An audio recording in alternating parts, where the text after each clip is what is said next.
उम्मीदवार बनने के बाद कल से हमने दौरे की शुरुआत की है और आज हम दावत लेकर के आपके बीच हैं। पीरू से मुझे भी बहुत कुछ मिला है बराबर, कई बार आया है, हर इलेक्शन में ही लगभग बहुत कुछ आपसे सीखने को मिला है। और जो इस बार सच पूछिए तो काराकाट क्षेत्र की आम जनता की जो आवाज़ थी, तो जनता पहले यहाँ सक्रिय थी, ये सीट हम लोगों को मिलना चाहिए। अब इस आवाज़ पर कहिए कि महागठबंधन के नेताओं ने अमल किया और ये सीट हम लोगों को दिया, तो अब ये आगे इसको बढ़ाने का मामला है। इस बार का चुनाव बेहद कठिन चुनाव है, क्योंकि देश के जमहूरियत को बचाने की, सेकुलरिज्म को बचाने की एक तरह से आखिरी जंग है। इस बार अगर मोदी आते हैं तो जर्मनी की हिटलर वाली विचारधारा हावी हो जाएगी, और अगर वो जाते हैं तो देश की डेमोक्रेसी को हम बचा लेंगे, कॉन्स्टिट्यूशन को बचा लेंगे। इसलिए इस बार कोई व्यक्ति का मामला नहीं। सरकारी नौकरियां हमारे लड़के लड़कियों के लिए जो बढ़ रहे हैं उनके लिए रहेंगी कि नहीं रहेंगी, इसको तय होना है। इसमें देश की खेती किसानों के हाथ में रहेगी या कॉरपोरेट के हाथ में चली जाएगी, ये तय होना है इसमें। नहीं तो वो 3 कृषि कानून लेके आए थे। आप जानते हैं कि किसान महासभा के राष्ट्रीय महासचिव भी हैं, और बॉर्डर के किसान आंदोलन पर एक पैर दिल्ली, चारों बॉर्डर पर, एक पैर पटना, एक पैर महाराष्ट्र, एक पैर झारखंड हम करते हैं। देश को संगठित किया है किसान आंदोलन जी।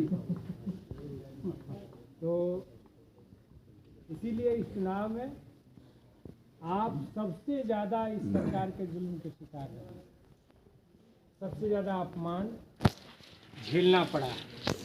बहुत बार बहुत तरह का मन में भावना रही, हमने इस देश के लिए ये किया, वो किया, वो किया, और ये लोग बेगाना हमको कर देना चाहते हैं।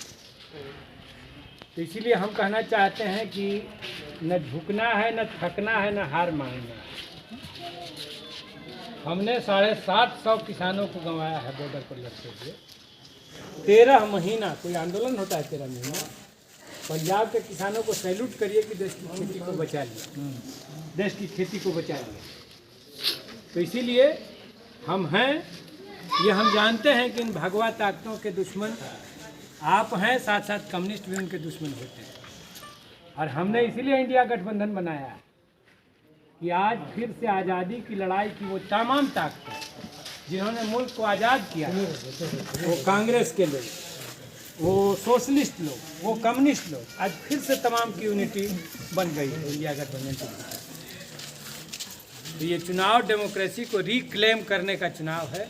फिर से डेमोक्रेसी जो सर के बल खड़ा हो रही है, उसको पैर के बल फिर से खड़ा करने का चुनाव। इस लड़ाई में आपका साथ चाहिए।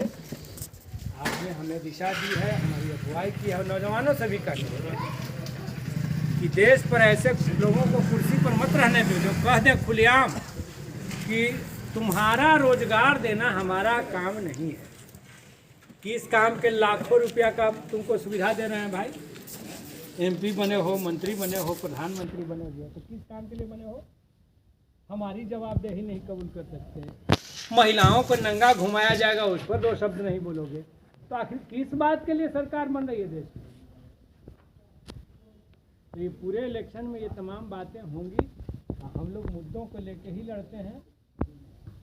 काराकाट लोकसभा में कहिए कि एक नीति निर्माण, देश कैसे चले, इस पर विमर्श का चुनाव।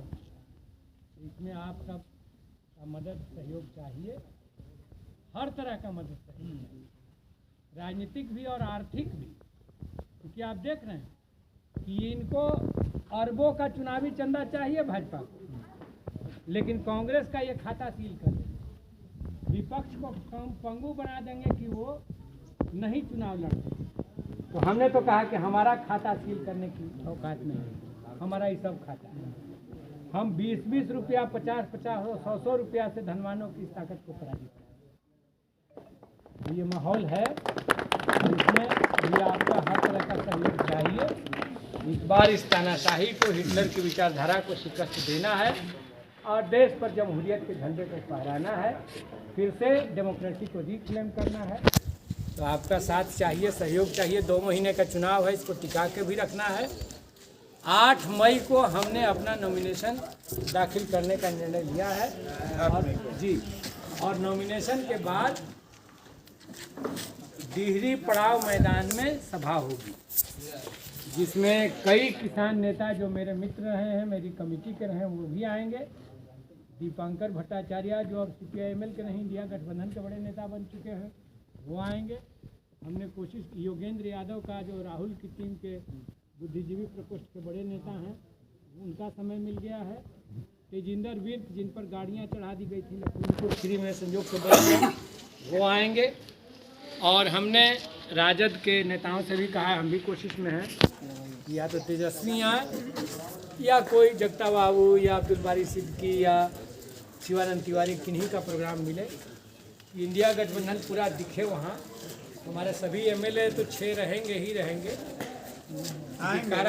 काराकाट सीट पर ओबरा हमने छोड़ा था, लेकिन ओबरा पर भी हम जीते, औरंगाबाद में और पूरे काराकाट में NDA को नील कर दिया था विधानसभा चुनाव।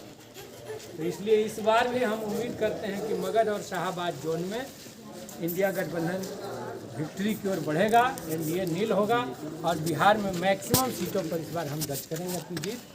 तो आप आएँ। जी, नॉमिनेशन कुछ गाड़ियों से जाके सासाराम में कर देंगे। हाँ, वहाँ से आ जाएंगे, सबको मिल लीजिएगा।